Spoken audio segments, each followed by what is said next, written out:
You are listening to the Delay and Pray podcast, episode number 11.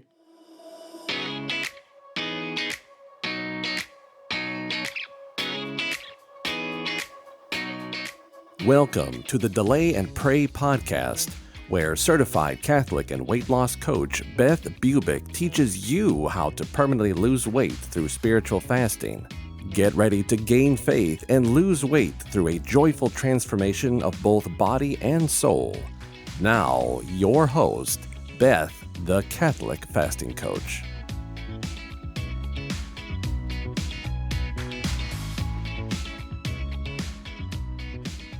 I am so excited for today's podcast.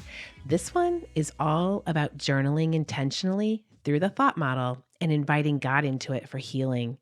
And I have invited one of my favorite clients, Skye Angioletti, who is a self-coaching expert with the thought model, and I can't wait to discuss all this with her.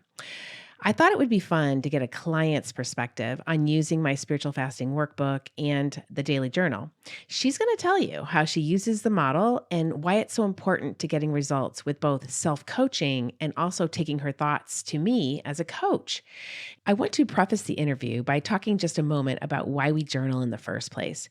Journaling is where we put our thoughts onto paper, where we are able to just stop for a moment and reflect on what is most important to us. This is the place to build a relationship with ourselves and God, to take some time to actually think about our thinking so that we can jump from the cycle of vice over to the cycle of virtue and be that person that we've always longed to be, and also that person that God's created us to be. Let me give you an image to focus on. Our brains are like the sky, and the clouds floating by are like our thoughts. 60,000 thoughts float through our minds on any given day, and some of those bring rain and some let the sunshine in, but they're always producing something. So to possess yourself, you must understand your thoughts and learn to choose those thoughts that actually serve you. Some thoughts that we think are just fraught with lies. Some are lies. A lot of times they're errors, but some are really good. They're true. They're beautiful. And we have the ability to take our thoughts captive and choose to think the ones that serve us and serve others the most. These are the ones that are the good, the true, and the beautiful. So the best news ever is that we get to choose. So why do we have thoughts that are not helpful or useful in the first place? Unfortunately, this is because of the fall of mankind. We have thoughts that are both weeds and wheat growing in our minds from a biblical perspective. We want to survey them all and look for those weeds so that we can pull them out. Because those weeds, they're the ones that are affecting our emotions in a negative way. This is where a good thought download comes in. The thought download that we initially start with is a brain dump of sorts, a sort of sitting down, grabbing your pen and the journal and just dumping out the basket of weeds and the wheat onto paper so that you can sort them all out. And don't underestimate this as a daily exercise. This is just 10 minutes long. That's all you need. You just need 10 minutes to do a thought download and a thought model. Our minds are a battlefield. Our words become flesh.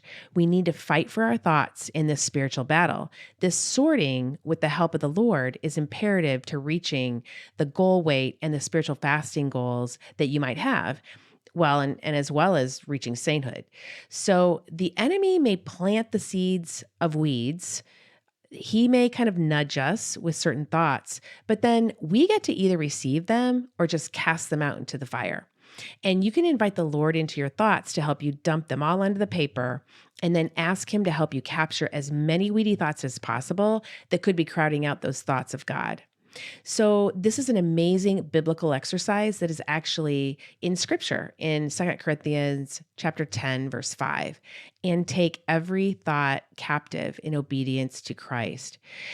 We also have it in the Mass in a way. Evaluating our thoughts is in the penitential act at the very beginning of Mass. Let me read it for you. I confess to Almighty God and to you, my brothers and sisters, that I have greatly sinned through my thoughts and in my words, in what I have done and what I have failed to do, through my fault, through my most grievous fault. Therefore, I ask Blessed Mary, ever Virgin, all the angels and saints, and you, my brothers and sisters, to pray for me to the Lord our God. In this penitential act, we are actually looking at our thoughts, we're looking at our words, what we've done, what we haven't done, and we're asking for intercession from Our Lady, as well as angels and saints, and for all of those around us. I take this very seriously now because thoughts become words. Thoughts always show up in my results now, and I think of them that way because they do. That's how important they are. If you want to lose weight and become a spiritual fasting expert, then we have to check our thoughts. So, this journal exercise is not only theological, but it is also neurological, bringing our thoughts from our unconscious mind. We might not even know that they're there. So, up to our conscious mind, where we can interrogate them and see if they're true. So, if they are not true, then we can change them by disrupting or denaturing the neural pathway created by thinking that thought over and over.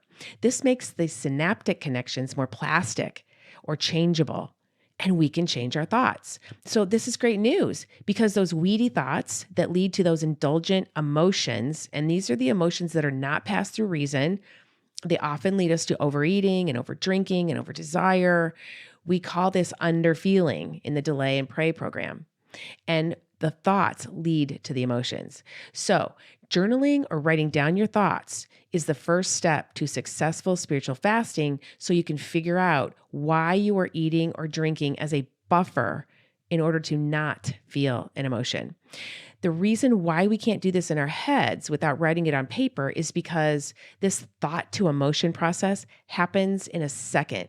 It happens so quickly that the chemical cascade happening in your body, it's really hard to stop, let alone assess, if you don't just write it on paper and create a little distance between you and your thoughts. This can be done starting with emotions or thoughts, depending on your personality sometimes. Thoughts do lead to emotions, but some of us start with emotions and then figure out what thought is leading to that emotion. So, from a thought download, the next step is to actually gather the facts from the download. This is called the circumstance. And the facts are usually just a few sentences and words that everyone can agree on. These are the facts. This is going to help you take out the drama from the situation. You'll be amazed how just analyzing the facts of the situation solves a lot of the problem. So, just to recap the model, you have the facts of the problem, you have a thought about the facts. That thought creates a feeling, and that feeling creates your actions, and this is how you show up in the world. So, if you start from the top, your thoughts create your results. This is a fascinating process that is so helpful and is taught in many life coaching schools, but it's actually originated from St. Thomas Aquinas. We get to choose our thoughts. This is part of our free will. So now let me introduce to you my client, Skye Angioletti. She has been very successful in her spiritual fasting efforts. She has lost over 20 pounds and has experienced so many prayers being answered. Here's a little bit about Skye. She is a theology teacher at the Notre Dame School of Manhattan in New York. She is wife to Brian and mom to 4-year-old Zach. Skye is thrilled to have been introduced to the thought model and spiritual fasting in early 2022. It has empowered her to live life with a grace-infused intentionality. Skye has a great devotion to the communion of saints, the Holy Family, the Blessed Virgin Mary, especially Our Lady of Fatima, and Lourdes. Hi, Skye. Thank you so much for coming on the podcast today. Oh, it's my pleasure to be here, Beth. Thank you. Oh my goodness. So let's just start with your entrance into spiritual fasting in the first place. Can you tell me, or just tell our audience a little bit about how you found me and, just kind of a little bit about your experience, especially the beginning part? Sure. I actually found you through Metanoia Catholic, and I had joined MCA, the Catholic Metanoia Catholic Academy, learned about the thought model there and the way that they coach and mindset coaching.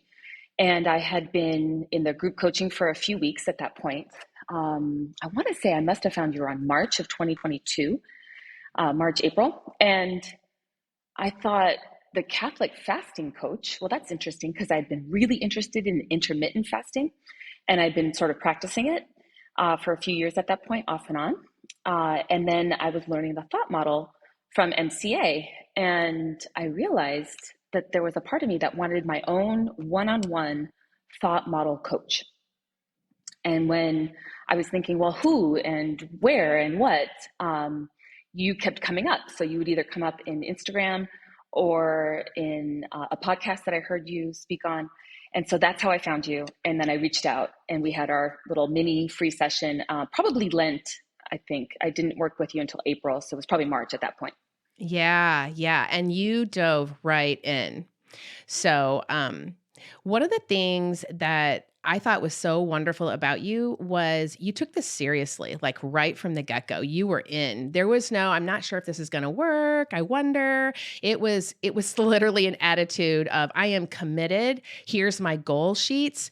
And you would show up every single session with your journal filled out. The thought load done. I mean, you were struggling with it because you would self-coach as far as you could. And then you'd be like, okay, here's the thought I'm having. And I can't figure out how to prosecute it, how to shift it, and, grab a hold of another feeling. Could you help me with that, Beth? And so we did. And we coached the entire time. And tell me a little bit of your thoughts on the daily journal and just how that thought download helped you with the spiritual fasting in delaying the sugar, flour, and alcohol. And just to preface this, you guys, when Skye came to me, she was a professed sugar addict. She would say, I'm addicted to sugar. It's especially donuts. It's donuts, Beth. They have power over me.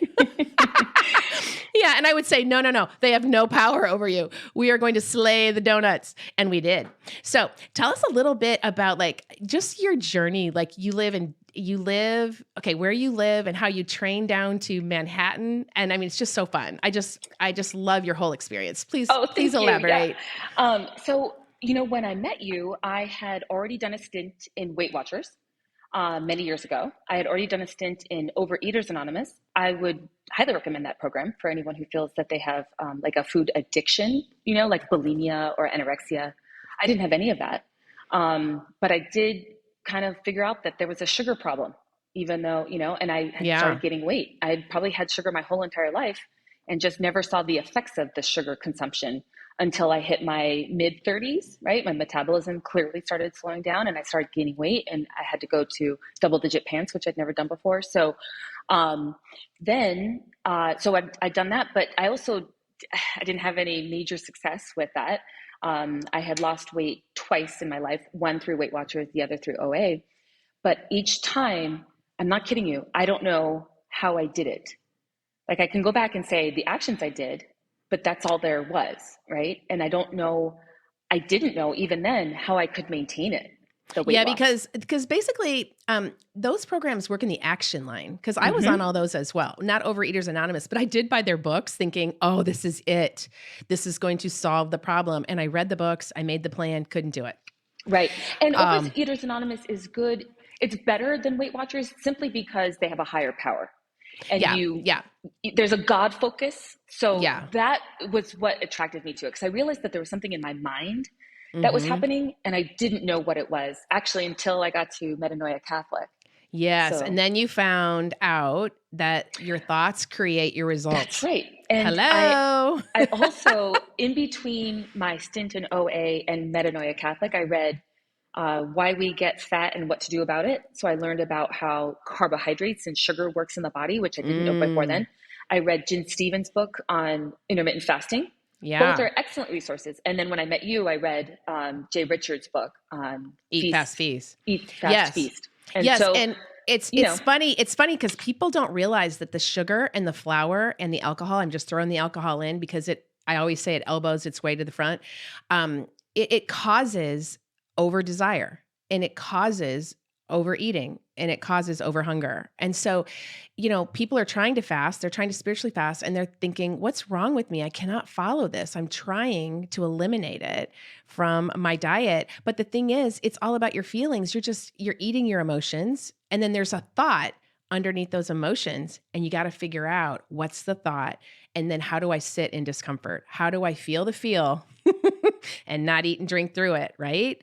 That's when I met you. I was intermittent fasting about 14 to 15 hours.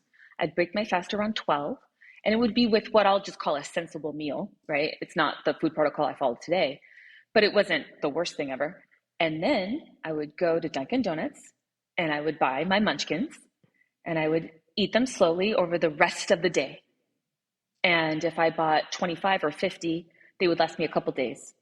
And it was always, and I'd be like, okay, I'm going to intermittent fast again, and at 9 o'clock or something, I'd stop eating and I wouldn't break my fast till the next time. So I would go these like 15-hour, 14-hour fasts. And the food I was consuming during my eating window was causing the over desire. I'd never heard the word over desire until I met you. So it was fascinating. Yeah. Yeah. And so it was biological on one hand.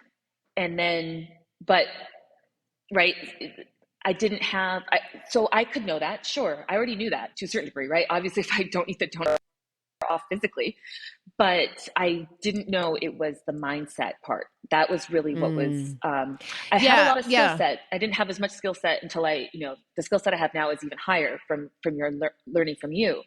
But the mindset was nil. I had nothing. So, right. Because the over desire is coming from the urges. And when we give in to the urge, then our body is like, oh, that's really good. It's neurological, biological, and theological because we're body soul composite. I think that's another thing that's in my program that a lot of people, they forget that it's not just your body that we're dealing with. We're dealing with your soul because you have to actually talk your intellect. I mean, you have to use your intellect to talk your will. We have free will into doing what you want it to do. And when you always have these urges to eat the donut because of desire, then what's happening is you eat it and then the pattern just keeps repeating itself. Oh, that's what we do. We have a desire for donuts. We eat the donuts. It makes us feel great for a minute. And then boom, we have to do this over again. And you came up with this euphemism, which is so funny. It's called short-term what is it? You say it. Okay. So short-term happy equals long-term crappy. And then the opposite's true. Short-term crappy can equal long-term happy. So yes. I might feel crappy in the moment because I don't have my usual fix of sugar and, carb.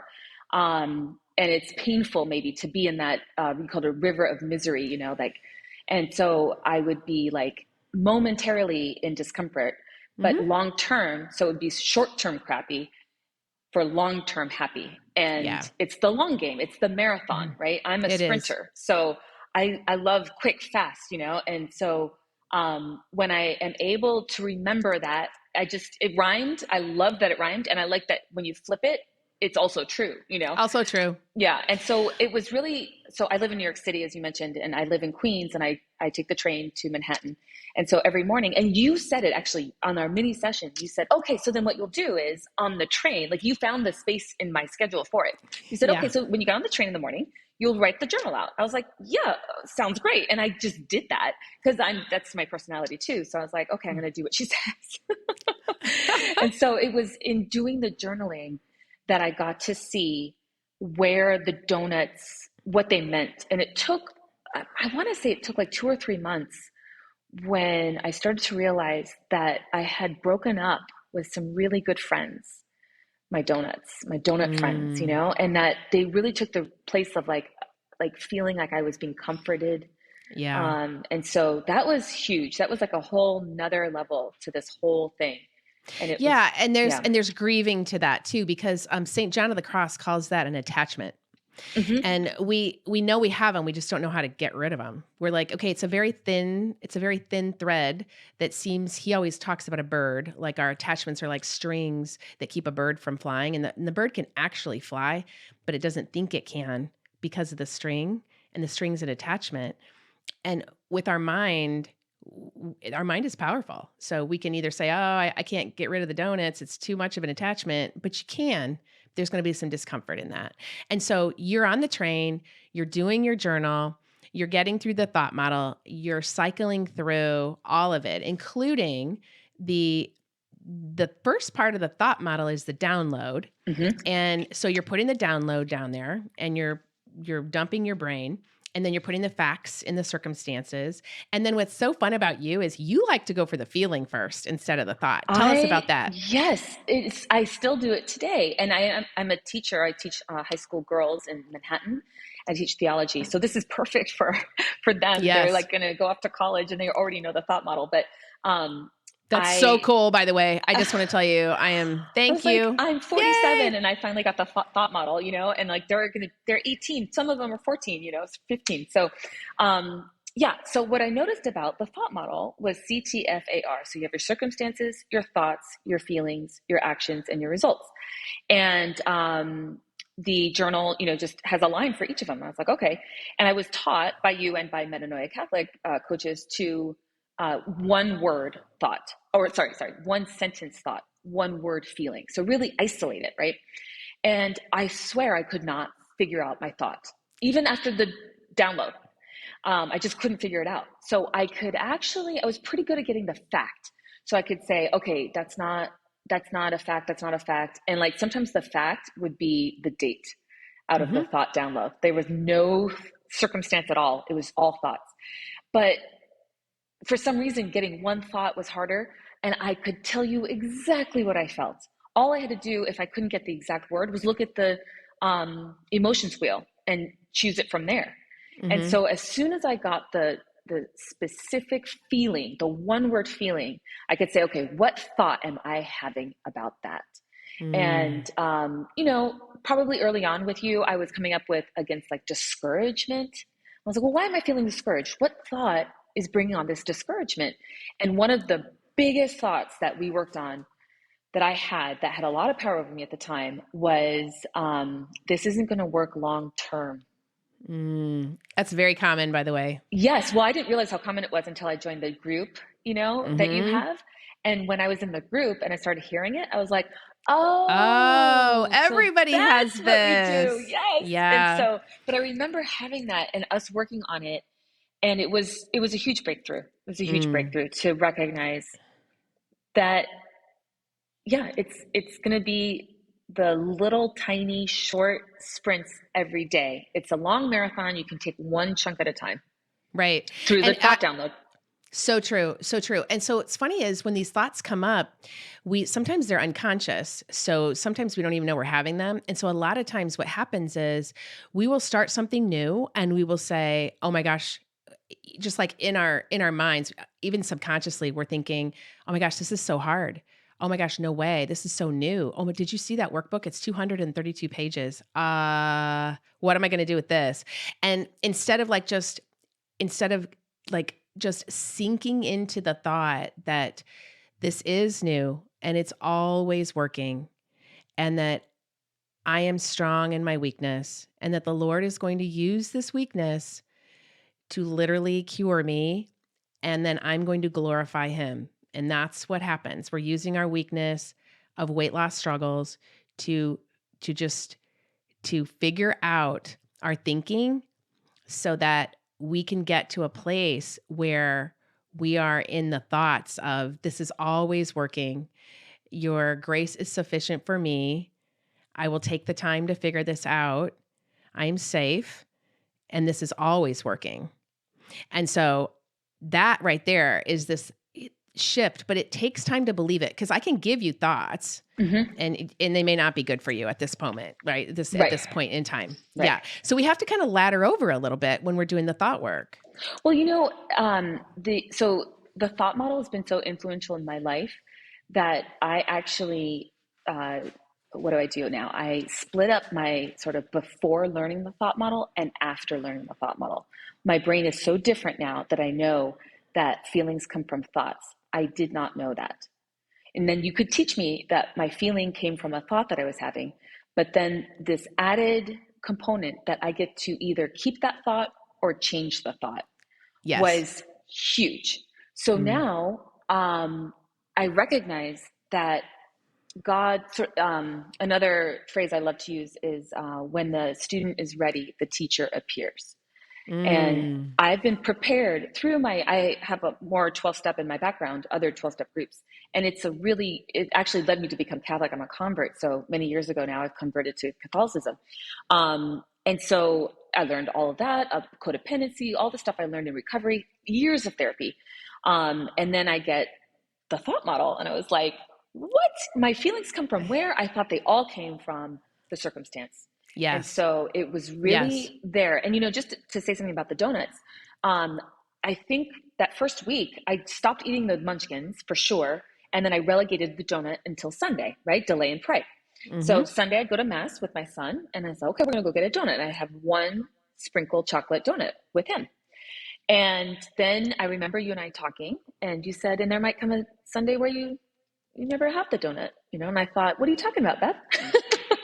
Are you Delay kidding me? pray. My last friend. Right. You're going to take away my last friend. Like, what are you talking about? And you were like, it just might, maybe you go a month without donuts for now. You can have them back, And it was just like this gentle, like, prompting, really Holy Spirit prompting, to say that, sure, I mean, I can make a decision, about that, but that it's really the thought.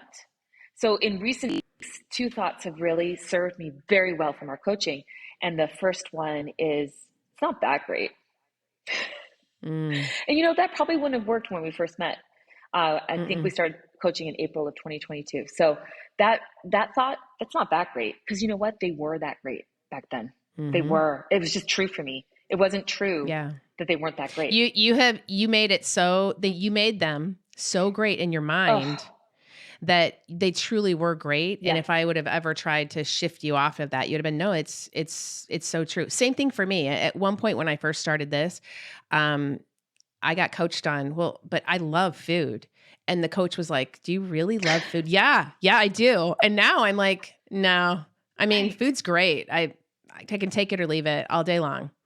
The detachment that produced was such a gift because we had some training for faculty on Monday at school. And, they provided, quote, food, none of which is on my protocol, right? And so I looked at it and, I had the option. I had the option to take it. I have free will, Yeah. And I looked at it and I was like, it's not that great, is it? And I thought, it really isn't. And then I walked out. What a grace. What a grace that was. There's your long-term happy. Your long-term happy is right there. Because it was short-term, like it would have been short-term happy. And short-term happy has now become, like you said one day, like what percentage of happy? And it was like, yeah, that short-term happy used to be longer. Now it's like 2 seconds worth of happiness. And it's quick to follow up with, I'm like so upset I ate that, So learning it has been really good. Well, and I think, for you too, I just want everyone to know that journaling and doing the thought model, and in my workbook, I mean, I have imagining your transformational goal with God. I've got, gratitudes because you thank God ahead of time for what your goals are, spiritual fasting goals, as well as impossible weight goals. And honestly, this is just really part of spiritual formation. And I mean, when journaling becomes a habit, it just helps you become a virtuous person, and it helps you make the decisions a little quicker because you're hopping from this, what I call the vice cycle of over desire, over to this virtuous cycle that kind of makes you hold space for yourself and for others to like think about, do I want to eat that? Do I want to say that? Do I want to do that? It gives you that little distance between like quickly firing out an emotion or just stopping for a moment and possibly thinking about it and talking your will into doing something a little bit better for your higher good. Totally. And it has given me my life back because I did think I was a victim of my emotions. I thought I was a victim of the circumstances. How could I not have a response that is X, Y, and Z? Of course I do, right? And my therapy was usually about trying to unwind that, but I didn't have this understanding of the circuitry, if you will, in our brains of circumstance, then the thought follows the circumstance. And if I could give you an example of a real life one that happened the other day. So Tuesday morning, I wake up a little early. My son had woken up early. He's 4. And we've learned to let him work it out on his own. Otherwise, he'll just wake up earlier and earlier every day. And that's not good for anyone. So I was crying and it, tugged at my heart. I go downstairs. I received a text from someone with information. And then I did my weigh-in, my morning weigh-in. The information I considered at that time to be disturbing, the information from the text. And then my weigh-in was up 0.5 pound and my son is screaming. So this trifecta of circumstances, right? Just facts. Just facts, exactly. But the disturbing part was a thought, right? The disturbing text, that's a thought. And as I'm all Well, ruminating, the text was a fact, a and what fact, you thought about it, you're describing it as disturbing, yes, and so that's a that's thought. the The thought. text was disturbing, And it was right? producing anger. And I was like, Mm-hmm. and I was torn by my son's cries. So there's all these things happening. But if I were to just get fact based about it, I realized in that moment, I did not have to spin out. I was doing my makeup and I thought, whoa, whoa, whoa, whoa. Before I continue to spin out, hold on, let me arrest that, trajectory. Think of the thought model. And the thought model is that I'm feeling these feelings because I'm having a thought. Literally feeling these feelings because of Mm-hmm. thoughts I'm having that I haven't, they were unconscious. And so I did, I started to talk to myself about it. And then when I got on the train, I was able to take, the thought model and implement all the tools that you've taught me. That the weight is data. The text had information in it, which, then turned out to be, I was wrong about the information anyway. So, like I would have honestly spent probably days. And then I finally realized I would have eaten over it Mm-hmm. at some point. Yeah. Well, you came to the you did so well. You're so amazing. You came to the group call and you got coached on that. And what's interesting is the text was just words. And later what you thought about it was untrue. This is what we do. We just create drama in our lives. We get a text. We have no idea what the context is. In fact, we won't go into it, but it was really funny. It wasn't even about what Skye was thinking it was about. How many times have we how many times do we get a text and we think, oh my gosh, this or that, and it's nowhere near the truth. Nothing. Okay. Yeah. So we have to be very careful with texting and even what people say, what we think they mean and all of that. So we just take the fact as this is what the text was. Zach was crying.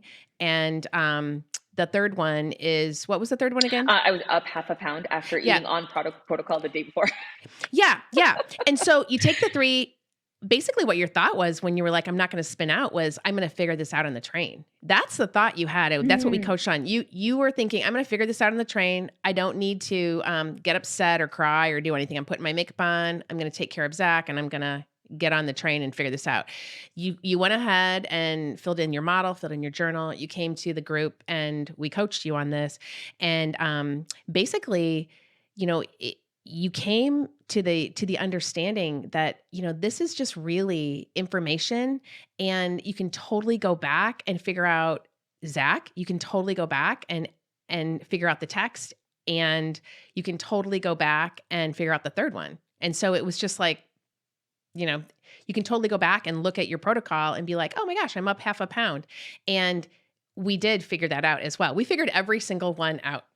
Yes. And right. And so then you left with what thought? You left with, well, okay, I'm fine. I was fine. I was like excited to even talk about it on the coaching call because I was already in a completely different headspace by the time I got to my transfer train. And I was like, that's the magic of this. I went to dinner with a friend in September and I was telling her about my work with you, and I had lost 20 pounds by that point, and that's where I still am at this point. And I said to her, I know I won't gain this weight back. And let's put it this way. If I did, I know exactly why. It's because of my thoughts. Because of your thoughts. It's because of my thoughts. So, oh my gosh, that's so good. That's so good, Skye. But you've worked hard on this, by the way. You've done your homework. Thank you. And that is, okay. So that's the thing. I developed this journal and we have a protocol sheet, and it's just, we're on this amazing, beautiful journey of life. And it is the great experiment, and we get to figure it all out. We're going to have a 50-50 life, 50% amazing and happy and 50% crappy. That's how it goes. So you sort of have to, when the crappiness of life is happening, when the texts come and when the scale doesn't have the number on it you want, and you're working hard on that, and the baby's crying, can you feel the emotion of that, by the way, and just not eat through it, but just calm yourself down, feel it in your body, and just be like, okay, I'm going to figure this out, and not have to go to either exploding with your emotions, the reaction there, or eating through it.